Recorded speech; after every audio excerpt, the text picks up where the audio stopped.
All right, hi everybody. I wanted to provide to you an instructional video for this filling the frame exercise, which is designed to let me know how you think about composition.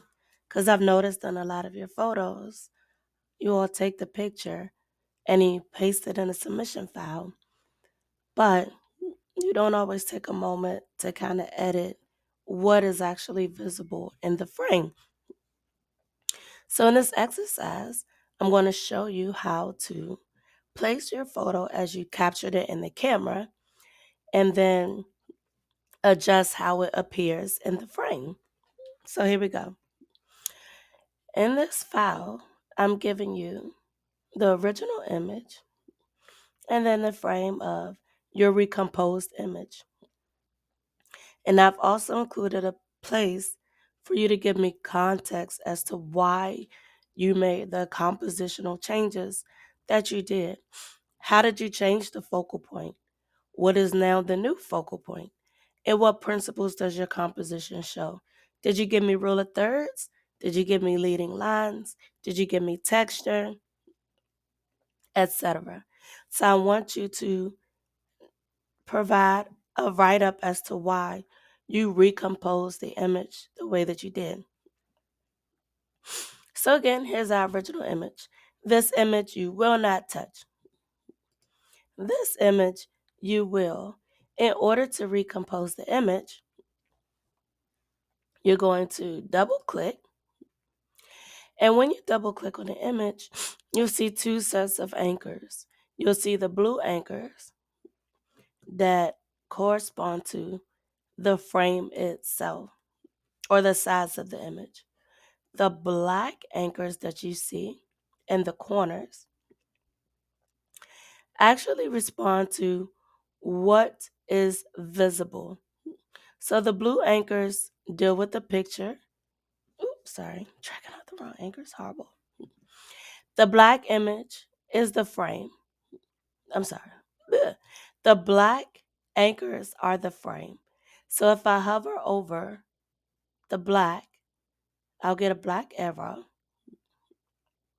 And if I drag down, it's going to change the frame. So I've gone from a very portrait frame to now something that feels a lot more square. The blue anchors correspond to the photo itself. For this exercise, I will allow you to adjust both to your liking.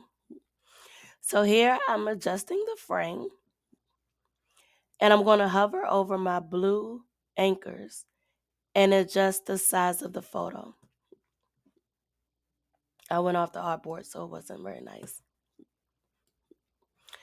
As you can see, even though the photo is getting larger, what remains visible on the slide is whatever is included in the bounds of the black frame.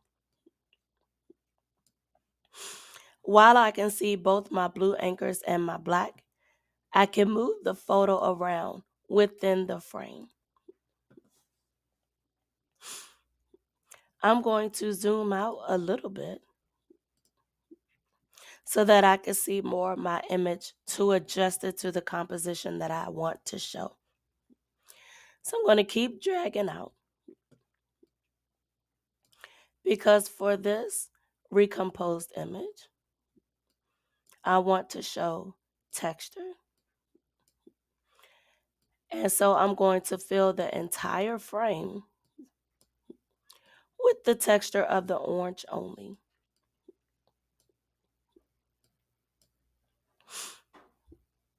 Still a little more in that top corner.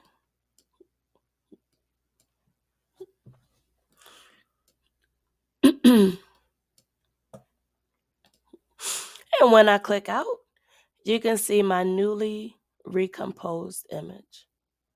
So because I'm just a little bit of a neat person, I'm just going to kind of center align these pictures. But here's the original photo that I captured in the camera. And here's my newly recomposed image. And I'm just going to zoom in again. And now, oh, oh my gosh, go back to fit. I'll select my arrow. Now I can respond to the context. I made the center of the orange my focal point, and my new composition shows texture.